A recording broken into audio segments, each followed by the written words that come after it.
જય શ્રી સ્વામિનારાયણ ભક્તો, સત્ય સિદ્ધાંત સમિતિના ઉદ્દેશ્યને સમર્થન આપી સમિતિમાં જોડાયેલા એક વરિષ્ઠ હરિભક્તના મનના વિચારોને સાંભળીએ અને સ્વયં મંથન કરીએ.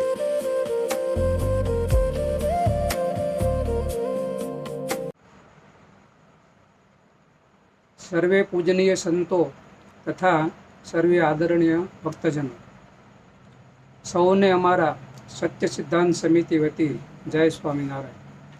શ્રી સ્વામિનારાયણ મહાપ્રભુએ આ ધરા પર પધારી અનંત જીવાત્માઓનું શ્રેય અને પ્રિય અર્થે શ્રી સ્વામિનારાયણ સંપ્રદાય રૂપી ઘોરી મોક્ષ માર્ગ પ્રવર્તાવ્યો છે. વળી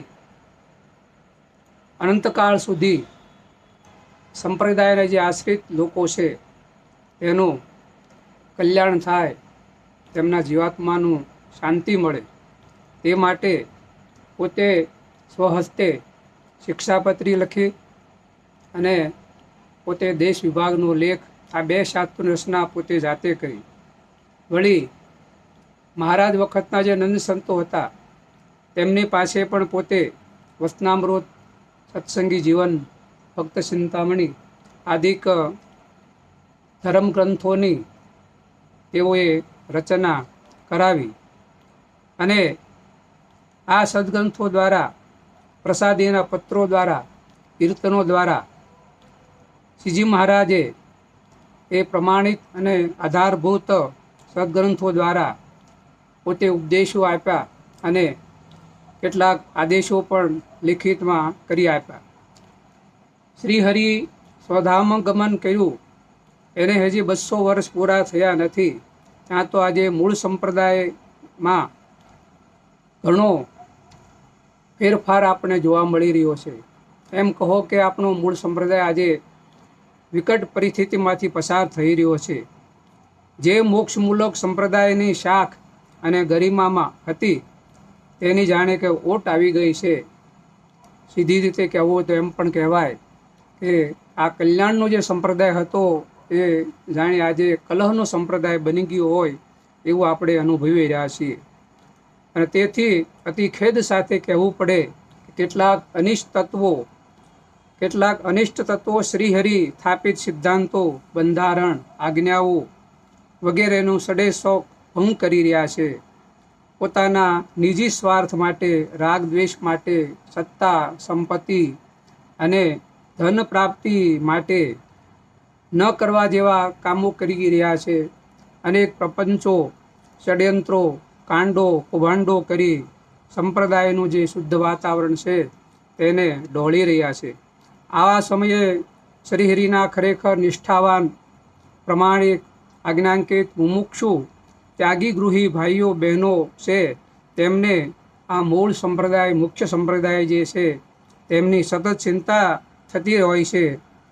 જેઓ શ્રીહરિ સ્થાપિત લક્ષ્મીનારાયણ દેવ, ગોપીનાથજી મહારાજ આદિક એ દેવો તેના સ્વરૂપોમાં અખૂટ અને અતૂટ શ્રદ્ધા, વિશ્વાસ ધરાવે છે, એટલી જ શ્રદ્ધા અને વિશ્વાસ ભગવાનની જે સ્થાપિત આજ્ઞાઓ, ઉપાસનાઓ, બંધારણ અને એની પરંપરામાં પણ ધરાવે છે.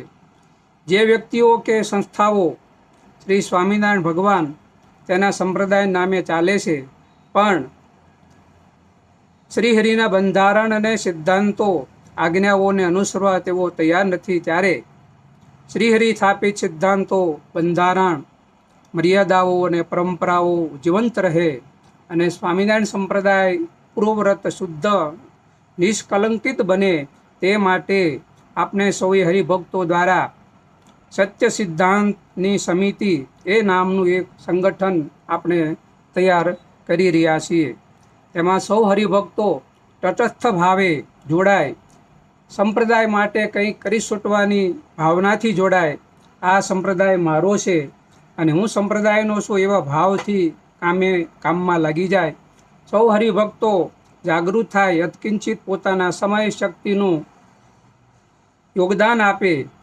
જેટલા ભક્તો વધુ આ અભિયાનમાં જોડાય, ઉત્સાહપૂર્વક જોડાશે અને સમર્પિત ભાવ સાથે જોડાશે તેટલું જ આપણે સંપ્રદાયની શુદ્ધિનું કામ સરસ રીતે કરી શકીશું. આપણા મૂળ સંપ્રદાયની દશા અને દિશા એ સુધારવા માટે આપણે સૌએ પ્રયત્ન કરવો પડશે.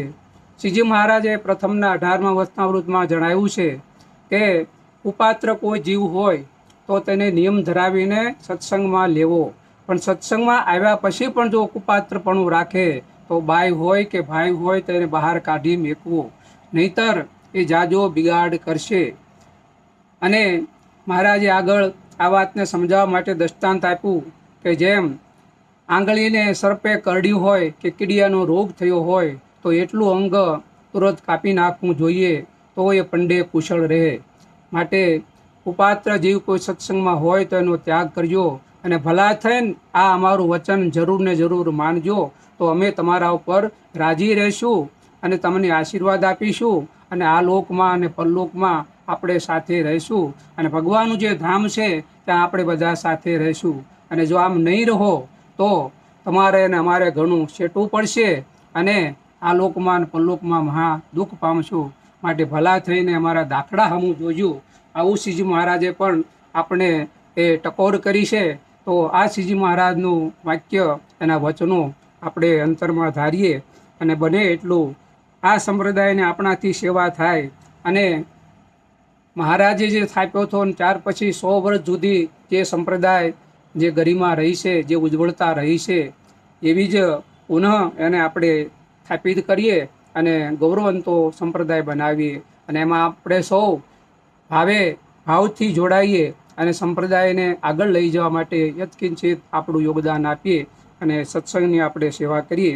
આટલી યાચના સાથે હું વિરમું છું. બધાને જય સ્વામિનારાયણ.